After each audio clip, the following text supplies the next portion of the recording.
night. If you're watching this on a Saturday, then chances are your Saturday did not go quite as well as you had hoped. So want to visit with you guys a little bit about data, why it's so important. Why do we do these things? I can get this thing to maybe act right. All right. So why is it so important? Why do we data log? Why is it that I am always harping about how you've got to data log your car, even if you've got your car tuned by somebody else, you trust their tune, no matter what, why should you data log your car anyway? Michael Corleone, first in the house with the arm flex, I like it. Nitro is in. So recently I had taken the car to the drag strip and was data logging, testing basically that JLT cold air intake. And the fun part about that was, well, I got to try out a new part, which I thought was going to be a lot of fun. Wasn't really expecting too much out of it. And, well, actually, the JLT ended up surprisingly, had some surprising results with it, to say the least. But in the process of all of that, and if it weren't for this data logging of that JLT, I never would have run into, or discovered rather, a problem that I was running into with the car. And keep in mind, I data log my car probably once every 2 or 3 times I take it to the drag strip. Just kind of a nervous tick of mine. It's not that I don't trust the tune. I'm typically looking at fuel quality. I'm looking at NOx sensor sensitivities. I'm just trying to find any potential weird anomaly going on with the car. And that was pretty much my MO leading up to this. It was one of those situations where I was a bit reluctant to even mess with the JLT. At one point I was even saying, or any cold air kit for that matter, whether it's, pick a brand, it doesn't matter what it would be. I'd already done so much testing with other cold air kits that I really was not expecting anything out of this kit. As a matter of fact, I was expecting to be a bit annoyed with it more than anything else. But I have to data log the car, and I've got to have results and all of that kind of stuff to bring to you guys, which I'll be doing in a later video. But interestingly enough, in testing all of this, I found that my injector duty cycle was a little bit too high. In fact, I found that it was a little bit too high primarily for the conditions that I was running in. So the conditions that I was running in were basically, by the way the crow flies, you're looking at 1,500-ish feet. I think my first hit might have been at like 1,600. The problem is that I didn't get a time slip, at least not on the app. The app had fritzed or something like that, so I just had a handwritten time slip. But that's really cool. Kind of an old school way of doing it, but unfortunately I just wasn't really paying attention coming into that pass. I just knew that it was between 1,500 and 1,600 feet. And the car ripped off a 1038 at 129.5 trap speed. I think the exit velocity was more like 132 and change, which is really freaking good for that car in those DAs. In fact, the car has never run that quick in a 1,500 foot day. And the reason why I was really kind of hesitant to try any of the cold air kits is because I just have never had any success with them. But this one looks like it's actually a winner. As a matter of fact, I would go so far as to say that intake might have been worth, it could have been worth as much as half a tenth and half a mile an hour, which in this game that we're playing is a lot. Half a tenth is actually quite a bit, especially when, it could have been even more than that on the back half of the track. So that's pretty cool. But it was because I was data logging the JLT that I discovered something. So what I want to do is I want to show you guys a data log and show you what proper, good, healthy fuel pressure looks like. And so to give you some background on the fuel pressure situation, that's really what we're going to be talking about and why it was so critical that I was data logging. Let me get with you guys, and then I will jump back up and I'll start swinging this computer around for you guys to see. Let's see. Chuck is in and saying he's glad he's able to get in here again. Very cool. Glad to have you with us. So this is something, guys, that especially if you have a boosted combination, you have got to be paying attention to. So back in January of last year, I do that Mopar every year in January. And this is just a log pass from back then. The reason why I'm bringing this to your attention is because density altitude was extremely low. The car had a significant fuel demand, and it was, basically more or less the same tune I'm running right now. And on that day, let me pull this up to you. You'll see the highlighted in blue fuel pressure. You'll see it's right around 79 PSI. Very healthy. That is basically commanded fuel pressure. Full fuel pump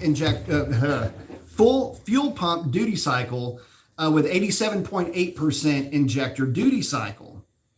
Pretty healthy pass. And all things considered, that was pretty good. The car was running on that day. It was primarily in like the mid to low 1020s pretty much all day, with a few 10 teens thrown in there. Actually, no, I'll take it back. It was quite a few 10 teens with a couple of 1020s thrown in there for good measure. But this is how low the DA was. And this is before this, the tune's a little bit different now, but I want you to take a look at this. I was literally, and this is a stock boost car on 93 octane. I want you to look at what the computer was recognizing as, and I've highlighted it here for you, as actual torque versus expected torque. It was so far nearly outside of its range on this day. So to give you an idea, the car was being run in extremely low density altitudes. Ambient air temperature was 48 degrees. It's got an actual torque measurement of 608 foot-pounds. It's hauling the mail, to say the least, which is really cool. And it's always fun when I'm, playing around with these things and looking at, expected torque and all this other stuff. But the car is making a lot of power, suffice it to say. So fast forward to last Tuesday, and I'm looking at my data. I'm going over this is just a quick JLT hit. Was basically shocked when I found out the car went at 1030. The car had no business going 1030s in these conditions. But here we are. The car did. And by the way, the sample set that I'm showing you guys is at the end of fifth gear. I mean, we're just legging this thing out on the back half of the track. So remember that we had 79 PSI in incredibly low density altitude conditions. In other words, the injector duty cycle is going to be about as much as it's going to throw at it typically. I have had it go higher than that, but just bear with me here. Take a look at the fuel pressure from last Tuesday. You guys can see that. That is 68 PSI. That's a bit of a problem, because 68 PSI is significantly less than 79 PSI, which is why the injector duty cycle, if you're watching that, if you're paying attention there, injector duty cycle was 95.3%, but that's not the entire story. I had gotten used to seeing higher injector duty cycles at one point, but that was primarily in testing. The fuel pressure looked fine. I was doing a lot of testing in very cold weather to see how deep I could, it's almost like a video game at that point, beat the stock tables by. And I knew something was up when just during the shift, I get this nasty little thing pop up in my throttle torque source. Boom.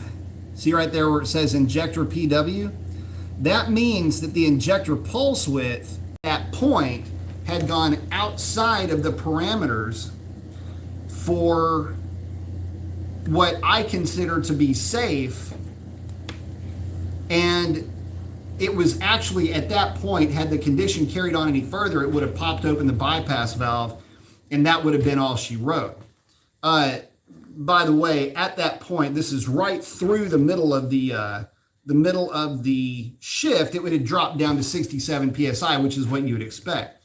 But throughout the course of that, that's immediately what I picked up on. I was literally just looking at shift points when I was walking through it, saw the higher injector duty cycle and thought something doesn't look right. And sure enough, I'm dealing with a fuel pump that it's on its way out. Yay. So that's kind of a pain. Now you might say, well, what was the fuel pressure across the board? Why wasn't it all that was it high or low, or what did it look like throughout the pull? The thing that'll screw you up, and this is why, again, it's so important to not only data log your car, but get the thing to a 1/4 mile drag strip. Or if you're doing real high speed runs, make sure you're data logging this, because at the initial hit and after the shift, when fuel load and fuel demand rather isn't as high, the fuel pump's fine at 79 psi. That's my commanded psi for the pump. It's only when RPM goes up, fuel requirements go up, and now the pump can't manage. It's starting to lose pressure. It can't keep supplying fuel. And this is why we data log. Now, here's the other thing. If I were to pull up a street hit, the street hit, because it's only 6-7 seconds long, the street hit may look fine. The street hit may show 79 psi across the board, and I had a couple that were doing that. But I have a feeling if I were to take the car out right now, I would run into a problem with that. I would run into a problem where the fuel pressure is just starting to drop. And in lower gears, I was running into just that problem where when the load wasn't as high, the fuel drop wasn't as high. It's only when you start to leg the car out that you start to see that, wait, looks like that fuel pump is starting to cross that no-go threshold of, is it still any good? Doesn't look like it. At this point, the fuel pump does definitely need to come out of that car. Which is a real treat because those things aren't cheap. The other thing I'm doing is I'm replacing the 309 in the car with just a brand new unit. It's not necessarily because my old unit is worn out or fried or anything like that. It's just that rear end has got a Brazilian hits on it, and because they're non-rebuildable and because I got a smoke and deal on a brand new one, I'm going to go ahead and replace it. So between the fuel pump and a new rear diff, she's going to be getting a little bit of surgicals, but I would rather go through that and put the money into the car now and have everything sorted out, put together, everything's rocking and rolling now, as opposed to trying to mess with something later. In other words, as the temps get better and all of that, I'd rather just get this knocked out now. So, especially considering the fact that if I wouldn't have been data logging the car, if I wouldn't have been data logging ALT, I would have never even thought about data logging this car until the temperatures really got low. And I have a feeling that I would have maybe caught it then, but more to the point, because I'll be honest, I was getting a little bit complacent. I mean, the car just does the same thing over and over and over again. No issues, no problems, no nothing. So by that standard, why would I keep data logging it? I mean, it seems like a bit of a pain in the ass to lug the thing around with you, the computer, always data logging, always getting this data. Well, the reason why we do all of that is to make sure that if there is a problem that we catch it. And I really wouldn't have caught this. I would have probably waited. I may have gone back to the drag strip. Well, since 1/4 mile is closed, unless there's a rental, I wouldn't have been able to make it out. And I would have been hitting up, 1/8 mile tracks. And the problem is, if you're looking at 1/8 mile, maybe I would have caught it, maybe I wouldn't. You'd be at the top of 4th gear, I don't know if I would have said that it's too big of an issue. Injector duty cycle seems kind of within the noise, a little bit on the high side. Coming into the shift, it's dropping. Would I have said anything about it? Maybe, maybe not. It's doing the normal drop pressure at the shift point deal. So eighth mile isn't good enough to be able to have the data to diagnose this as being a problem. And funny thing enough, street hits wouldn't have been good enough unless I was making a street hit from 30 or 40 miles an hour and really legging it out on the back end. Like you basically have to be covering numbers like 130, 140 miles an hour to get the pump under load for that long to where it started to fail. So the pump is still able to get the car to start, drive, do everything that a pump normally would do. So there's nothing wrong with the pump in that respect. And I can probably beat on the car pretty good, provided that, I don't do it for very long. But here's the problem, is the probably. And this is where guys start to think wrong. And basically what I'm doing is I'm illustrating that that's a bad way to think about it.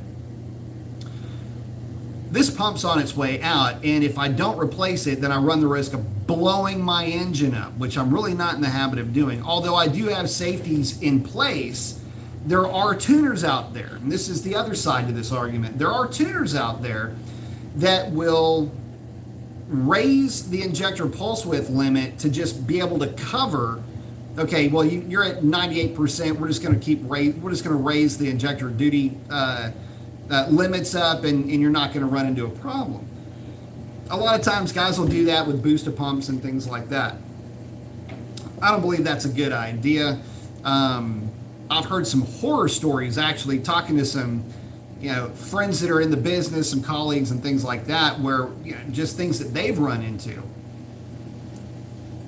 Stuff will freak you out. And these are obviously not tuners that I work with, but there are folks that have apparently taken some liberties with some of these settings that will end up popping a motor. So yeah, that's the reason why I'll be swapping these things out, because, or at least the primary pump out, because yeah, that's too low of a PSI. Let me check in with you guys. Ken's in saying, great timing, just started the data log, got to learn so much. Yep, lot to it. There's a lot to learn and a lot to log. Sean saying, what's up, B? Have an update on that nasty wheel hop. Yeah, 25 PSI radials, and I installed the performance development diff brace. Wheel hop gone. Very cool. Stock scat 1190 at 113. Hell yeah, love it. That's the thing, man. Back in the day when the scats were really coming online, people didn't think those cars would be 11-second cars from the factory, and I was going, dude, it's an 11-second car on a tire all night long. So good job, my brother. Sounds good. I like it. Glad you got it sorted out, too. Arthur's saying, good evening, B. Mason. I'm listening, waxing up the car. Very nice. You doing a DA on that, or are you doing a hand polish on that? Nitro's asking, in your data logging, is there any way you can see the amperage draw on the pump? You can't see the amperage draw, but you can see the pump duty cycle. I was not logging pump duty cycle on these because typically I just look at the actual flow, or rather the pressure. But let me do this just for grins. If I can do this, maybe I can get injector pump voltage. Let me get a third one opening up here. Let me just see if I can. Yeah, fuel system pump. Nope, just the command duty cycle. There you go. Right there. Hopefully that helps you. But that's what you're going to want to look at, though, if you want to see what you are commanding in terms of duty cycle. Oh, did I screw that up? Oh, I didn't. Let's see. Yeah, nothing in voltage. Only duty cycle. Good question, though.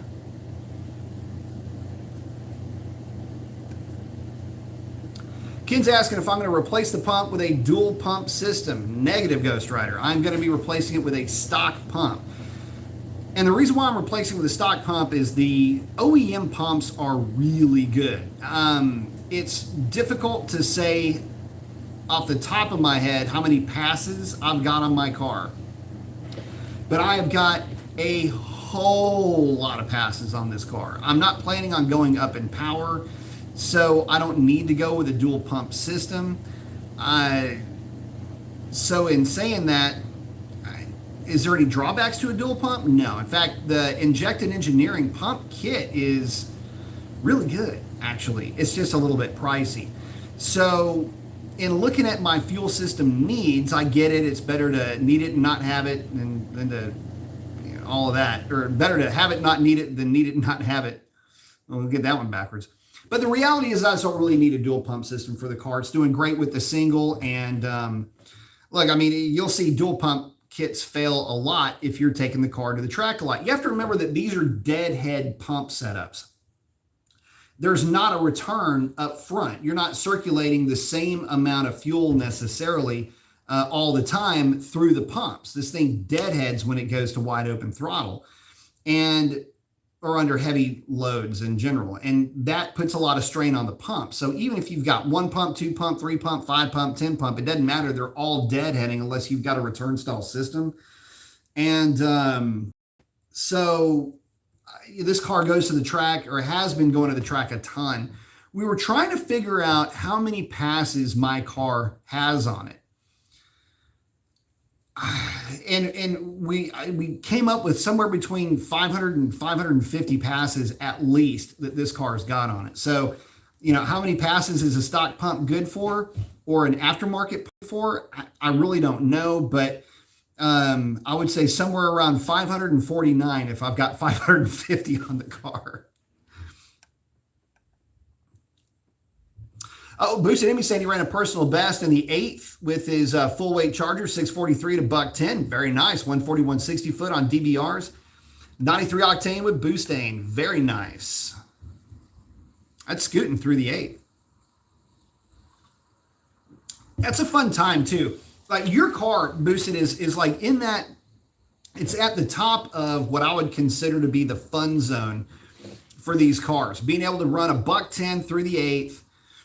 You're running mid sixes and a 141 60 foot. That is a lot of fun to drive at the track. You're not too far outside of the realm of what the stock components can manage. In fact, you're well within them, as a matter of fact.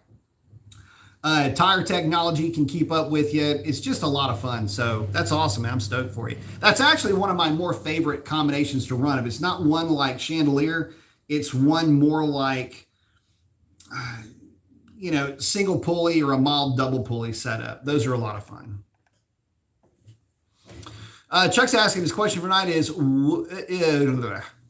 remix, would there be a benefit besides just looking cool to running bigger tires on the back than the fronts of his RT Shaker? There is absolutely no benefit to it, unless you're talking about wider. If bigger kind of comes in, is it length or girth, right? So, what I like on the Scat Packs is the 275/40 stock Hellcat size, basically the stock Hellcat size tire on the Scat Pack 9-inch wheel. It looks really good. The footprint isn't jacked up. It's not like putting 305s on a 9.5-inch wheel. Man, it looks good. It looks apart. The footprint looks good. It's nice and consistent. There's an aesthetic aspect to that. So if we're talking about that, that's actually my favorite look for the Scat Pack. Really good looking car with that setup. But I wouldn't go any bigger than that. I mean, it's really, you go from stock to that and then you're done, unless you've got a different set of wheels that you put on the car that are wider to be able to manage that. Ferg saying, what's cooking, B? Got the bald-headed guy with the shades and the flex. I like it. So let's see. Let me get back to this.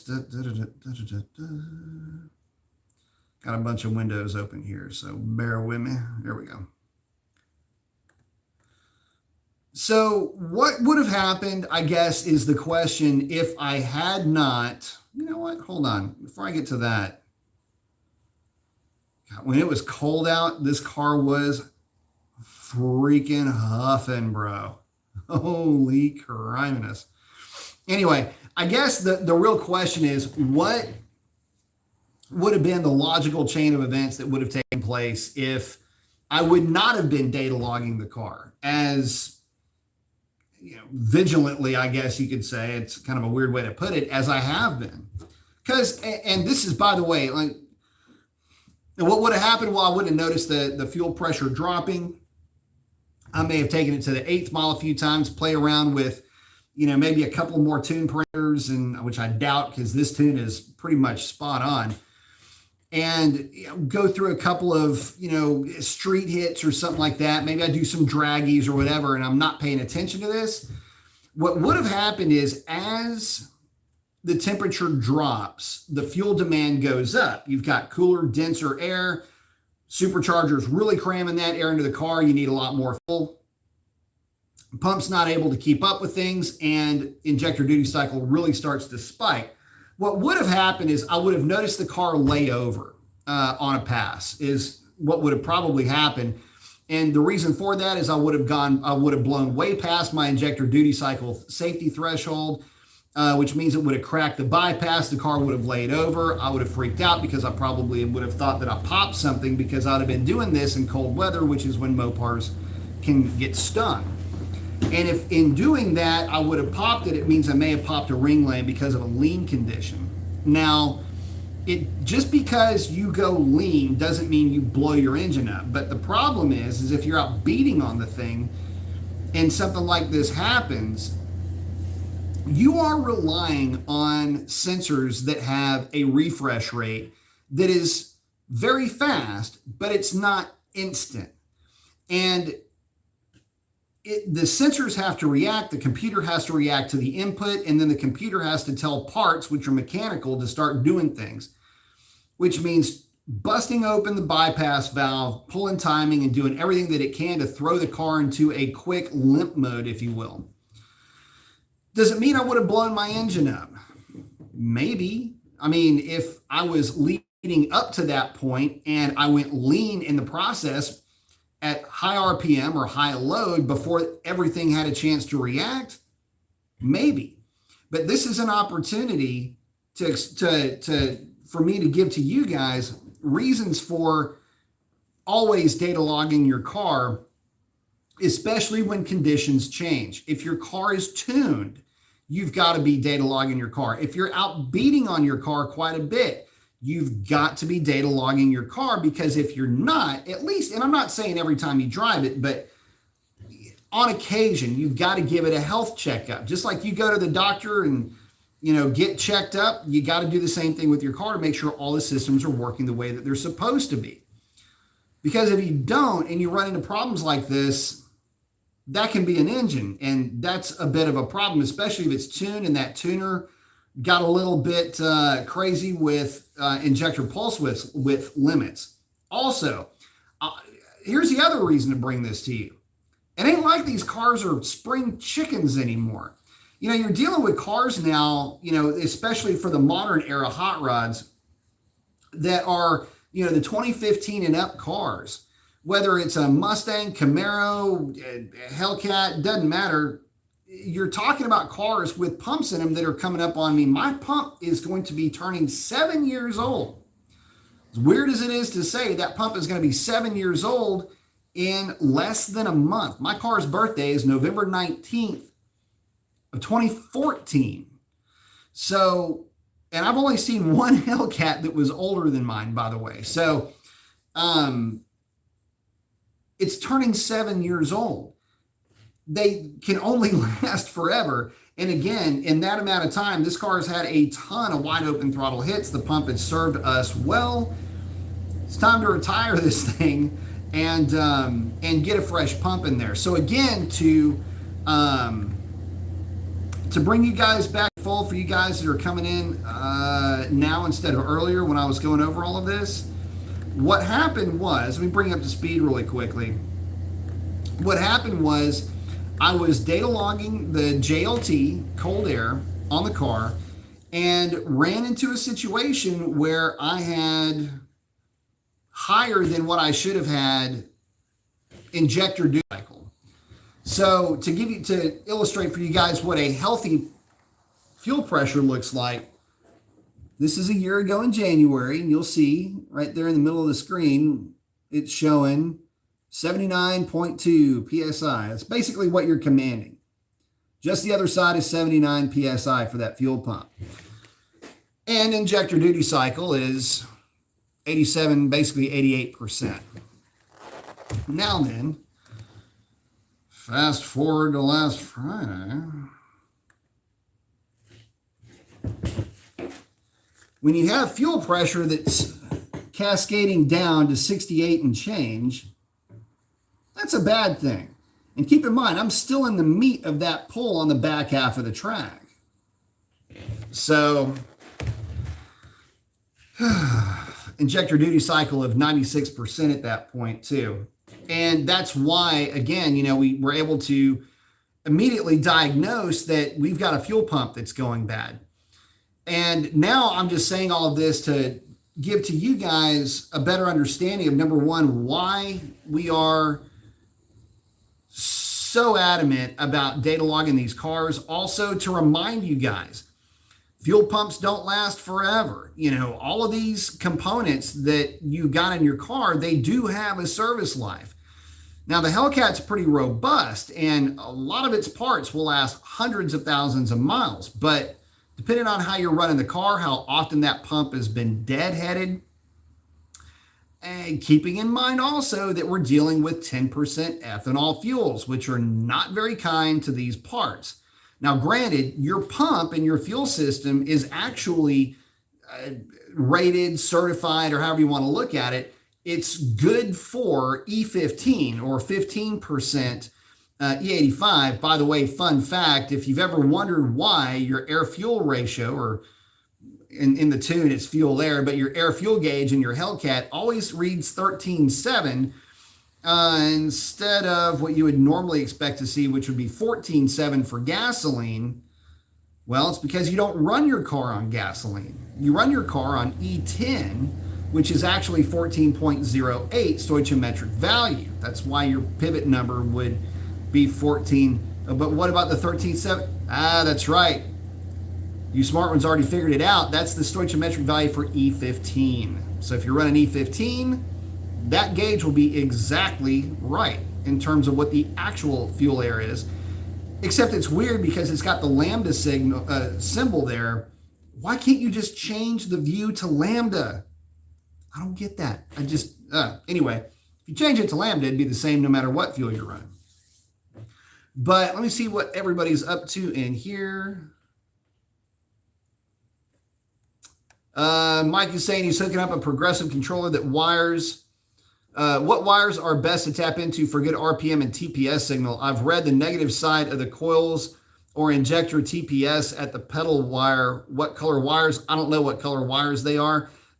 Typically, we will do something like an OBD2 intercept or something like that. So couldn't tell you the wire colors. And most guys just pull the signal off the back of the coil is how they're getting their signals in. Just depends on how you want to have it set up. And actually, it's a good opportunity to say that it is, in some cases, possible to have an intercept on the throttle. What is that? An intercept on the throttle. Got paint on this table. And it's kind of an inline plug and play. It's the equivalent to just the harness that you would see going into a pedal commander. I've seen that get used before also for guys that just kind of make their own stuff and use connectors and kind of connect everything that way. So kind of a cleaner way to go about it.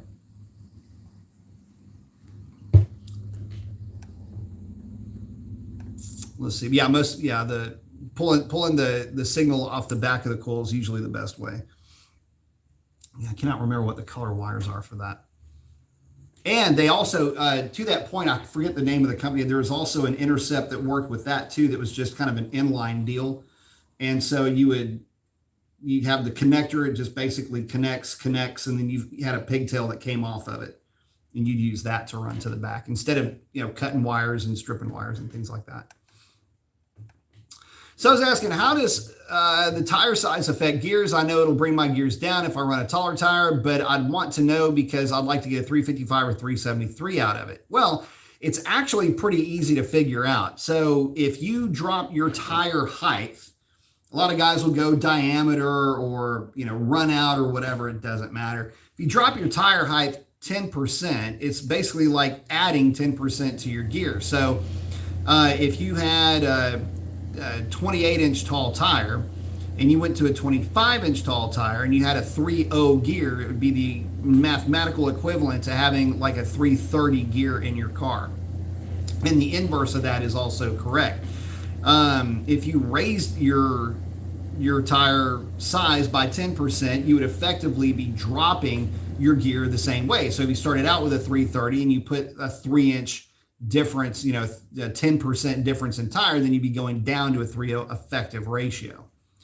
So it's just it literally works out exact math. You can do that and it works out perfect. Let's see. Nitro Crew is asking, can you recommend any Mopar specific classes or courses available for tuning through HP tuners? Yeah, Alex Pites actually teaches the classes for HP tuners. So get a hold of HP tuners, get a hold of Alex Pites over at Pites Performance, and they can get you squared away with when the classes are. Really good guy to learn from. Kind of knows his stuff. So I'm trying to go through here and see, a lot of guys will say, what does your config file look like? My config file is flipping convoluted is what it is. To say the least. I have a little bit of everything. I mean, I can't really even drum up everything in here for you, but cat temp was nice and low. I have, how many? I don't even want to sit here and count all of these. Vehicle speed, front left, front right, rear left, rear right, air charge, air mass, total airflow, timing advance, knock retard, knock sensor voltage 1, knock sensor voltage 2. The list just goes on. And you can never have too much information. Oh, one thing I did want to see, did it dump the bypass open? It might have. It just started, it looks like, yeah, it just started to crack the bypass on that hit too. So it was just going, I don't like that. So yeah, it was literally right in the middle of doing its job when it threw that injector pulse width throttle torque source. So yep, just cracked it open. That's awesome though.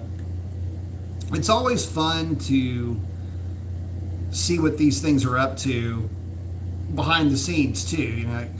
What's the accelerator follower and all this other kind of fun stuff. It's just nerd stuff really once you start diving into it, but you got to do it. And especially if you're really beating on the car and if you want your car to last any real length of time too. If you're leasing this thing and you're just going to go out and basically wear the thing down to nothing and turn it back in, maybe you don't really care about this kind of stuff. But for the guys that are real aggressively maintaining their cars, and for the guys that are taking their cars to the drag strip, this information, it is invaluable.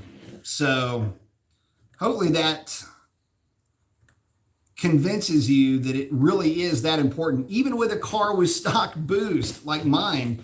Again, these cars are getting older. These components are starting to wear out a little bit. And as they're wearing out, these are the problems you're going to have. Ken saying data log is important, but going through the data log is essentially important. Unfortunately, I do not know what I'm looking at, so I look for inconsistencies.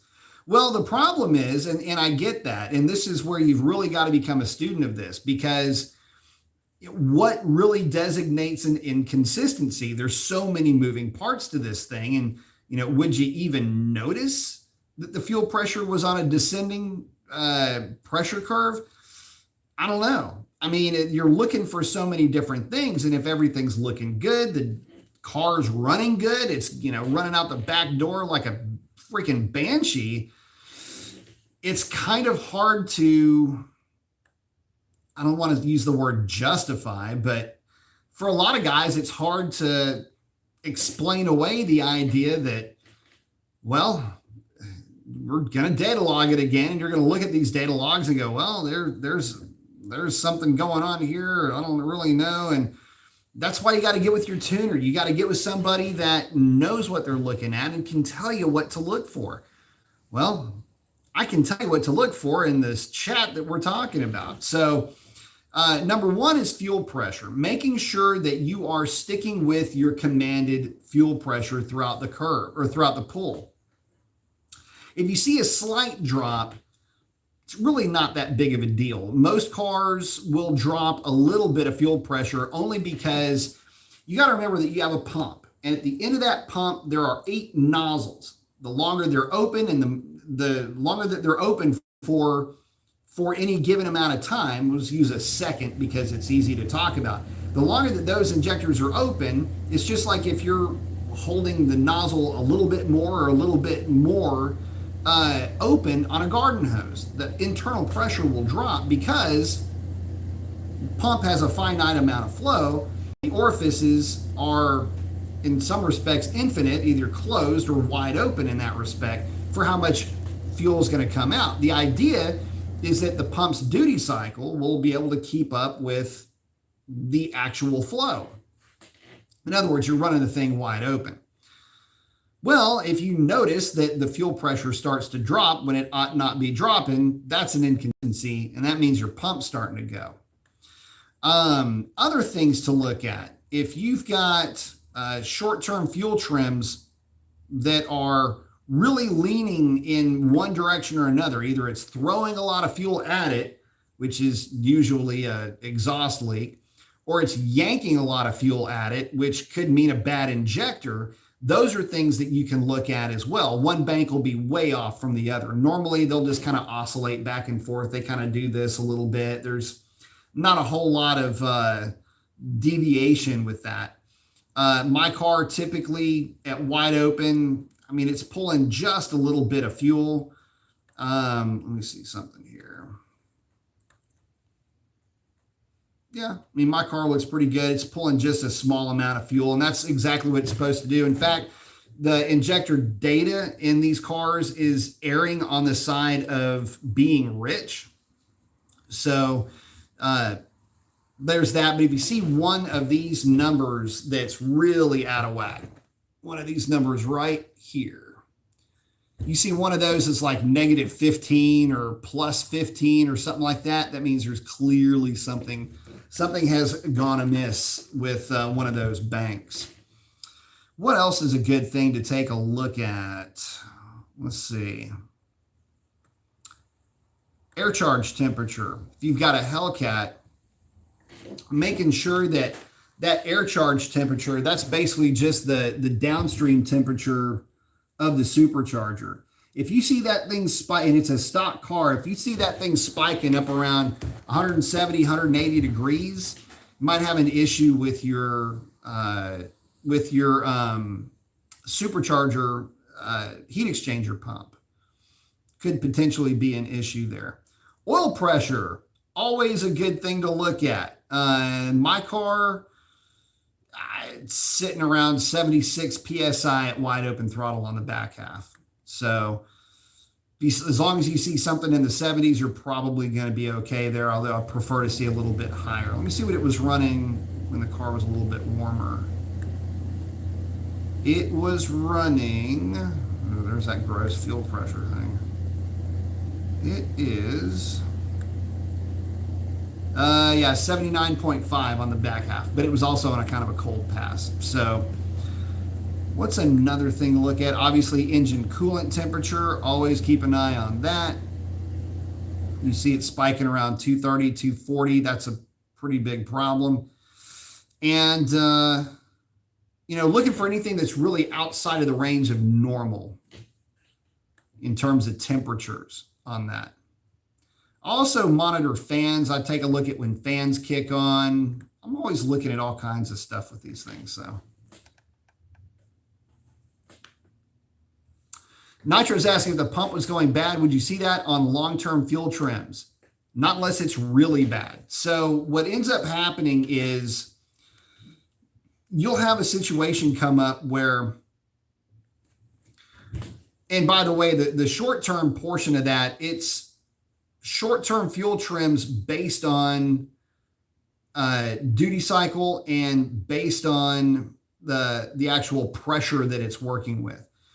There's going to be some ranging in there, but no, you won't see it in long-term unless that pump is really jacked up, because and this would be something that when you went into boost, if it got that bad, when you went into boost, it would immediately gone into misfire. And the reason for that is the injector pump duty cycle is not very aggressive at lower cruise, like cruise range, which would be outside of boost range. You wouldn't, like at those levels, you're only at like 40 or 50 PSI. So the pump, if it's delivering 40 PSI at that RPM, you would be fine. Now you might be at a higher duty cycle than you should be. And that would be kind of a bit of a tattletale, but for the most part, unless you're looking for something like that, the pump going bad is something that you're going to see at higher load levels first before you'll ever see it at cruise. There's such, language am I talking? There's such a low fuel demand at cruise, by the way. You have to remember that the engine's only making about 40 horsepower at cruise. So there's hardly any fuel demand at that point. And so you can kind of imagine that at that point, you would really have to have a pump that was shot to get you to have anything that would be data certifiable. Give you an idea. Let's see.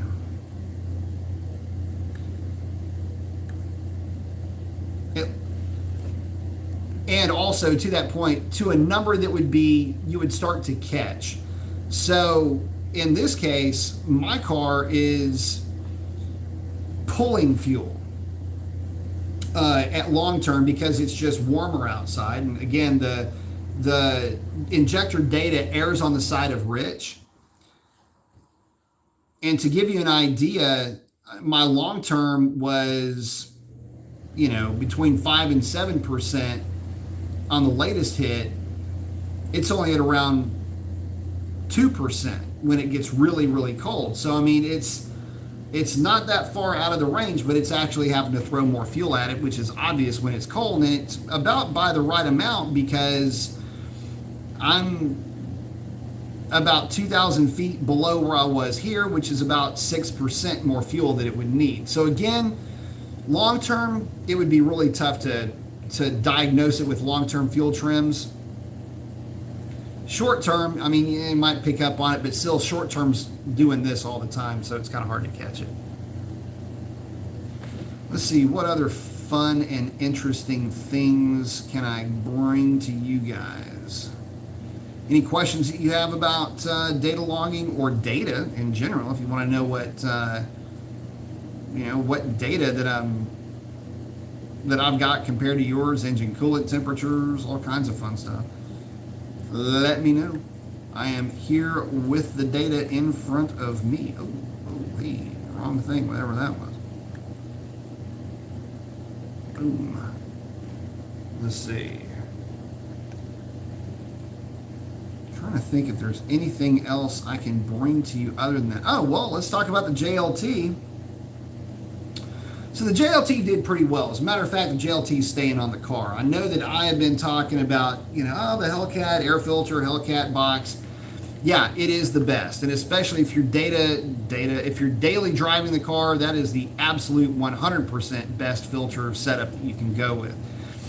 For me, I really like the sound of the JLT. It looks pretty cool under the hood, and actually it kind of straightened out my hood a little bit. So there's that. It doesn't really seal exactly to the bottom of the hood, but it's pretty tight. As far as downstream temperatures, it's actually pretty low. And as a matter of fact, again, you know, since the car did run the number that it ran at the density altitude that it ran it, it makes it pretty difficult to, I don't know, pull the thing back out and put the stock box back in. But I'm addicted to the sound of the thing more than anything else. And since I did the resonator delete in the car, which was an aesthetic modification, mind you, didn't do anything for it performance-wise, but from an aesthetic point of view, it certainly made the car look better in my eye anyway. But it did make the car a little bit louder. Not by a lot, but by about as much as what you would expect a performance exhaust system to maybe louden it up, if that's even a word. Well, I lost a little bit of the supercharger whine in the process, and I missed it. Well, with the JLT, that supercharger whine is back, and it's back in a pretty fun way. And rolling to the throttle, and you hear that thing making noise. You can hear when the bypass shuts. In general, it's just a lot of fun to drive now with that JLT, and the fact that it seems to have picked up a little bit of power is just a little bit of icing on the cake.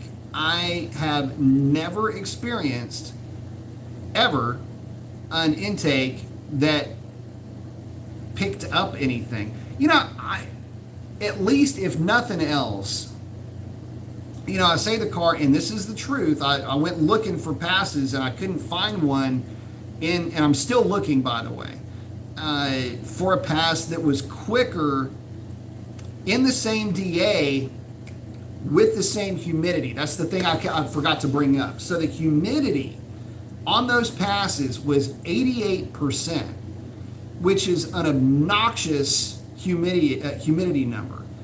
How do I put this into perspective? It's swampy. And I went back and was looking at passes before in similar density altitude, but with lower, significantly lower, I should say, humidity numbers. And the car with the JLT was running almost to a number half a tenth quicker. And you say, well, what about mile an hour? Well, it was running almost to a number about half a mile an hour faster. And I'll take that another step further. Chris's car, the orange car, his car, it would not be uncommon for his car to out mile an hour my car. That car just makes a little bit, I mean, by the smallest amounts, but it did make a measurable amount more power on the dyno. But dyno numbers notwithstanding, our mile an hours were always very, very close, with him sometimes getting the edge. And my car was consistently, significantly, by about half a mile an hour faster at this point. So again, not for nothing, but I'll take the sound. The look is pretty cool. I like seeing that filter through the vent. But more to the point, if it gives me all of the theater and none of really the drawbacks, no loss of power, no loss of mile an hour, no loss of ET, and the fact that the car 60-footed so well, I'm still trying to figure that portion of it out. Car dropped a 152 60-foot. And for that car to drop a 152 60-foot, let me just bring to you something real quickly.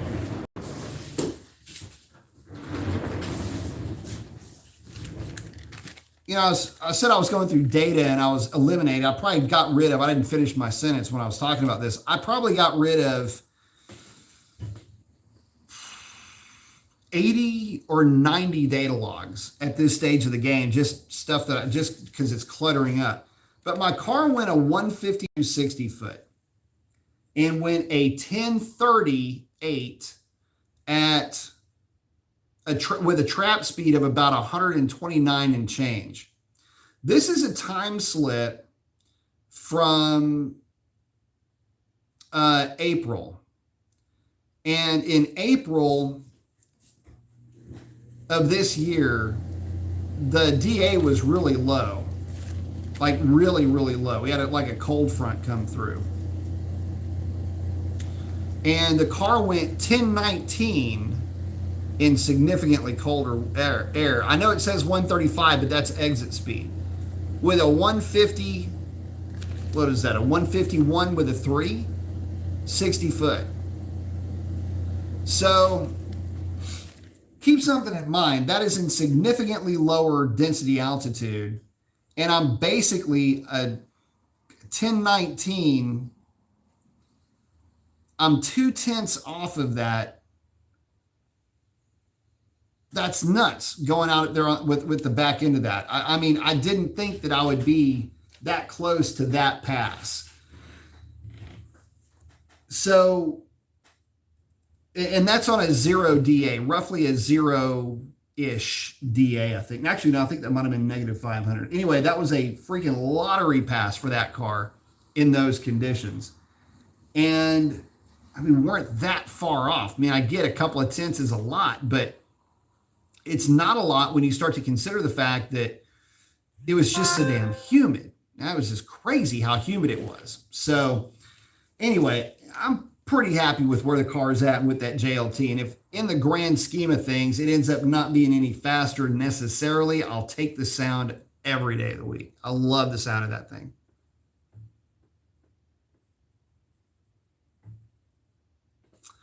Nitro is asking, do I look at O2 cross counts for anything other than cruise? No, I don't. I don't even bother with it. I mean, I'm looking at raw data. I'm looking at hard data. I'm looking at the fact that they're basically moving at that point. I mean, as long as you've got movement back and forth on O2s, I'm not even really worried about them. You're really just checking them to make sure that everything's fine. And if you look at short-term fuel trims, I'm going to get this thing going in a loop here. That bottom run is all I'm looking at. And see how they have just a nice, there you go. That's all I'm looking at. I'm not going to start drilling down any deeper than that because the data looks fine. I'm seeing everything that looks good. And as far as I'm concerned, unless I'm seeing something that is a symptom of a failure, that's when I'm going to start having a problem. But no, I'm not looking at anything other than just this data set here. Although I will say, hang on, bear with me.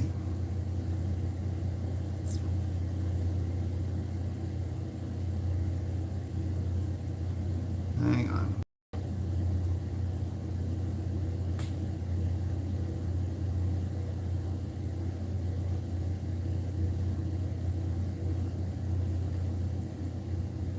Yeah. I'm also monitoring fan duty cycles with my car. Yeah, don't even try to play with fan settings. It's going to be very frustrating. Hey, Ken, thank you very much. So your car now sounds like a red eye. Yes, it does. Thank you very much. I appreciate the contribution to the cause, my friend. No, it sounds great. I mean, so for you guys that don't know, I was kind of stuck with I say stuck. I was in testing. I had a Demon for about a month through testing, and the Demon was literally one of the happiest cars I'd ever driven in my life. If you never get the opportunity to drive a stock Demon or a stock Red Eye with a 309 gear, it is literally one of the happiest cars to ever exist. You get in the thing and they're just fun cars to drive, even when you're not beating on them. They're just really responsive. It's about as close to driving an electric car as you can get with instant torque, and the thing just runs really good. And that was really the idea that I wanted to have with my car, is that I just wanted it to, kind of mimic what a Demon would act like, just with the way that it ran. So it's pretty close to it. It's definitely running Red Eye / Demon times on 93 octane, which was my end goal. I mean, I didn't want it to, Probably could have gotten a little bit more aggressive with the tune. Well, I know I could have gotten a lot more aggressive with the tune, considering there's really no timing in the tune. But, put something together for a race gas, do a 100 octane tune or something like that and just play with that. But I don't know, I've just been having so much fun with it on 93 octane. Plus, it makes it more relatable. I mean, you start getting into different fuels, whether it's 100 octane, E85, I'm still running stock boost. So there's only so much I can really get away with. And yeah, I'd like to get a 9-second time slip out of the car, but not at the expense of having to put a race gas tune together or an E85 tune together. For one, race gas, although it's fairly easy to get your hands on, is expensive as hell. E85 requires pumps, injectors, and a bunch of other things that I really don't feel like getting in the middle of. Not only for the expense, but, really doesn't really do me a whole lot of good to go just a couple of tenths quicker at this stage of the game. Putting a Boostane tune or something like that together, I'd rather use Boostane as a insurance policy more than anything else, and I'm really not even doing much of that unless the temperature is really low. And I'll put a couple of ounces in it, probably for the track rental, just as a little bit of insurance, but I'm not tuning around it, so to speak. Based on the data that I've seen on this stuff, it kind of works. But if it just can ensure that I've got 93 octane in the tank, then, throwing a couple of ounces of Boostane in it ain't going to hurt nothing. And it's not going to take anything away from what the car's been able to do up to this point. I've not been running Boostane or anything through it other than just for data logging lately. And the one thing that Boostane did, one thing that I have noticed, this is, when I'm talking about monitoring fuel quality, I'm looking at NOx sensor voltage. You start seeing voltage around 3 volts, you probably have a pretty significant issue. Not significant issue. You might be running into a fuel quality issue at that point, because that's probably about the point where is it really knock or is it just noise? The NOx sensor sensitivity in these cars is so freaking sensitive that even if you were to adjust quite a bit out of them, they're still pretty sensitive. And if the question is, well, at what voltage are you really seeing knock? Depends on RPM, but I would say that, on an average bank 1, bank 2, somewhere around 3 volts is probably actual knock. Some will argue with me and say that 4 volts is actual knock, but yeah, if you're basing it around 3 volts when you're used to seeing at the most maybe 2 volts, and even that's a lot, then, you just kind of, I'll stick with 3. But, looking at that, looking at fuel quality and just seeing how the car is responding in general to whatever fuel you're running, that's also really important. And, the other thing is monitoring fuel quality has been probably the only real reason why I've been data logging this thing in the first place, just because I did have some issues with fuel quality. And that's where the Boostane actually came into play. The Boostane just basically made the fuel that was kind of crappy that I had in the tank work a little bit better. So, but yeah, no, having it sound like a red eye definitely does not suck.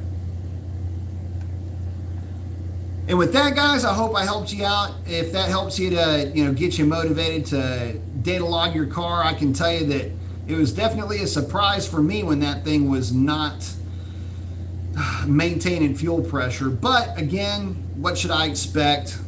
Car's got a Brazilian passes on it. It's time to give her a little bit of an update. Get the new diff in the car, get that new fuel pump in her, and she'll be good for a long, long time to come. So with that, checking in at right about an hour, so we're going to bust out. I want to thank each and every one of you guys. Would not do this without you. If you're going to send it, don't bend it. Keep her shiny side up. And with that, that is a wrap. Y'all have a great one. Adios.